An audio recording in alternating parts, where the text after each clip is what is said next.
बहुत समय की बात है। एक गरीब विधवा अपने बेटे के साथ रहती थी। उसका बेटा जैक बहुत आलसी था। वह कोई काम नहीं करता था। उसी वजह से उनके पास खाने को पैसे नहीं थे। एक दिन जैक बोला, माँ कुछ खाने को है?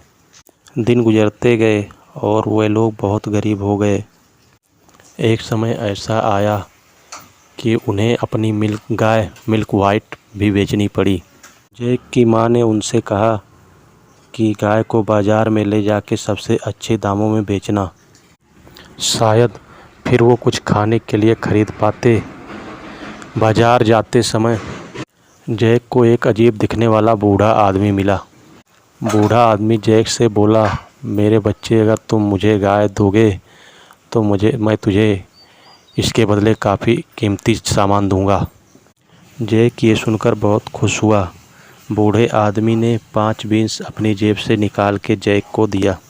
बूढ़े आदमी ने कहा, ये जादुई बीन्स है।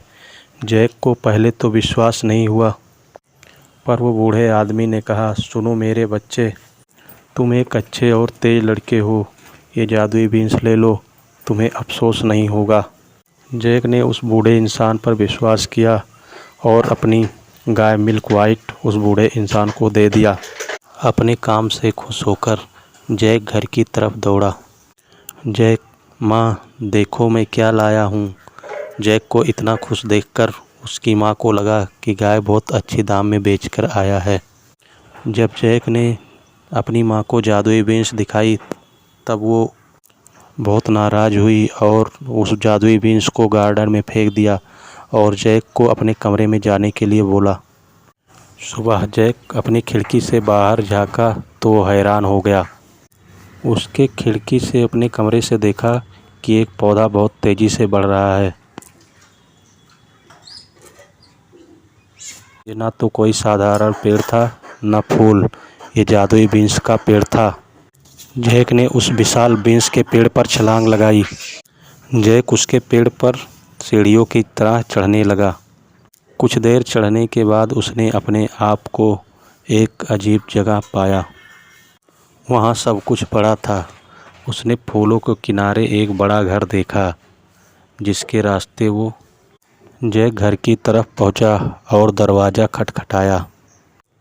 एक विशाल औरत ने अंदर से जवाब दिया। जैक बोला, मैं आपसे पूछ रहा था कि आपके पास कुछ खाने को है? वो बड़ी औरत ने बोला, हाँ है, पर तुम्हें मेरे पति के आने से पहले से जाना होगा। मेरे पति को छोटे बच्चे बहुत पसंद है, वह उन्हें खा जाते हैं। जैक बहुत डरा हुआ था पर उतना भूखा भी था। जैसे वह खाने के लिए टेबल पे पहुंचा, उसने सुना कि कोई गहरी आवाज़ में बाहर बात कर रहा है। मुझे बच्चे की खुशबू आई है, कच्चा या पक्का कुछ भी चलेगा, आज मैं उसको खा जाऊंगा। बूढ़ी औरत बोली, अभी के अभी अवन में जाके छुप जाओ मेरे बच्चे। जैक अवन में जाकर छुप गया। वो राक्षस किचन में जाकर सूंघने लगा। राक्षस अपनी पत्नी से बोला, मुझे बच्चे की खुशबू आई है। उसकी पत्नी ने बोला, क्या बोल रहे हो जी, शायद उस मीट की खुशबू है जो मैंने कल तुम्हें खिलाई थी। खाना हो जाने पर वह राक्षस सोने के सिक्के गिनने लगा।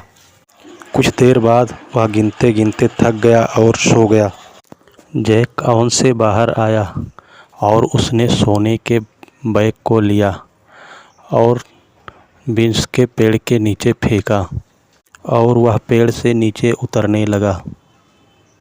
उसने सोने से भरे बैग को उठाया और घर के अंदर दौड़ता गया। जैक की माँ ने सोने को देखा तो वह बहुत खुश हुई। उस दिन के बाद वो कभी गरीब नहीं रहे। लेकिन कुछ महीने बाद जो कुछ भी उस सोने का था उनके पास ख़त्म हो गया। जब और कोई रास्ता नहीं था, जैक उस बीन्स के पेड़ पर चढ़कर उस राक्षस के घर पहुंचा। जैक को देखकर उस राक्षस की औरत बोली, पिछली बार जब तुम यहाँ आए थे तो मेरा सोने का बैग चोरी हो गया था। जैक कुछ नहीं बोला।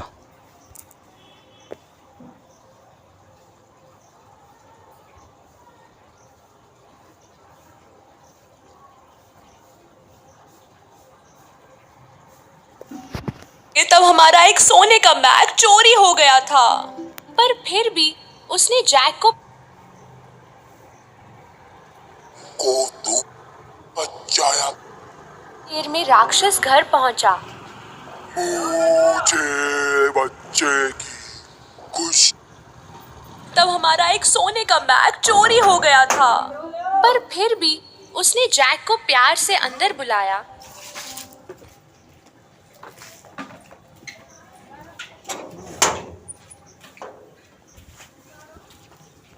पर फिर भी उसने जैक को प्यार से अंदर बुलाया। थोड़ी देर बाद राक्षस घर के बाहर पहुंचा। मुझे बच्चे की खुशबू आई है, कच्चा या पक्का कुछ भी चलेगा। आज मैं उसको ढूंढ के रहूँगा।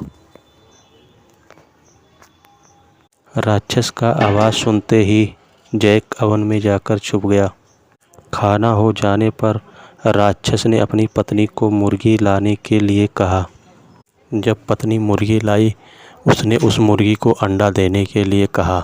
जैक को यह देखकर ताज्जुब हुआ कि उसने उस मुर्गी को सोने का अंडा दिया। और जब राक्षस सो गया, जैक ओवन के बाहर आया। उसने उस मुर्गी को उठाया। उस मुर्गी की वजह से जैक और उसकी माँ काफ़ी अमीर हो गए थे। पर कुछ समय बाद जैक ने अब फिर से अपना लक ट्राई करने की सोची और वो बीन के पेड़ पर चढ़ गया। इस बार वो राक्षस के घर में चुपके से अंदर गया, उसकी पत्नी से छुपते हुए, और बड़ी से कोपर के पॉट में जाकर छुप गया। थोड़ी देर बाद राक्षस आया। राक्षस बोला, मुझे बच्चे की खुशबू आई है, कच्चा या पक्का कुछ भी चलेगा। आज मैं उसको ढूंढ के रहूँगा। इस बार राक्षस की पत्नी ने जैक को पकड़वाने का प्लान बनाया। उस राक्षस की पत्नी बोली कि अगर कोई बच्चा है तो शायद उस ओवन में होगा। जैक कहीं और छुपा था। राक्षस और उसकी पत्नी ने सारा घर छान लिया, पर उन्हें बच्चा नहीं मिला। खाने के बाद राक्षस ने सोने की वीणा टेबल पर रखी और उसे बजने का आदेश दिया। इस बार जैक को यह वीणा किसी भी हालत में हासिल करनी थी, इसलिए वो राक्षस के घुटनों से चढ़ता हुआ टेबल पर पहुंचा। पर कुछ ऐसा हुआ जो वह सोच भी नहीं सकता था। वीणा चिल्लाई, हेल्प हेल्प, बचाओ बचाओ। जैक ने वीणा को अपने पीठ पर लेकर टेबल से छलांग लगाई। राक्षस उठ गया और जैक के पीछे दौड़ा। जैक बीन के पेड़ से तेजी से उतरने लगा और राक्षस उसके पीछे। और जब वो घर पहुंचा तो जैक ने अपनी माँ को बुलाया। माँ माँ, जल्दी आओ और कुल्हाड़ी भी साथ लाना। उन्होंने बीन को पेड़ को काटना शुरू किया और पेड़ थोड़ी देर में कट के गिर गया और राक्षस उसी में मर गया।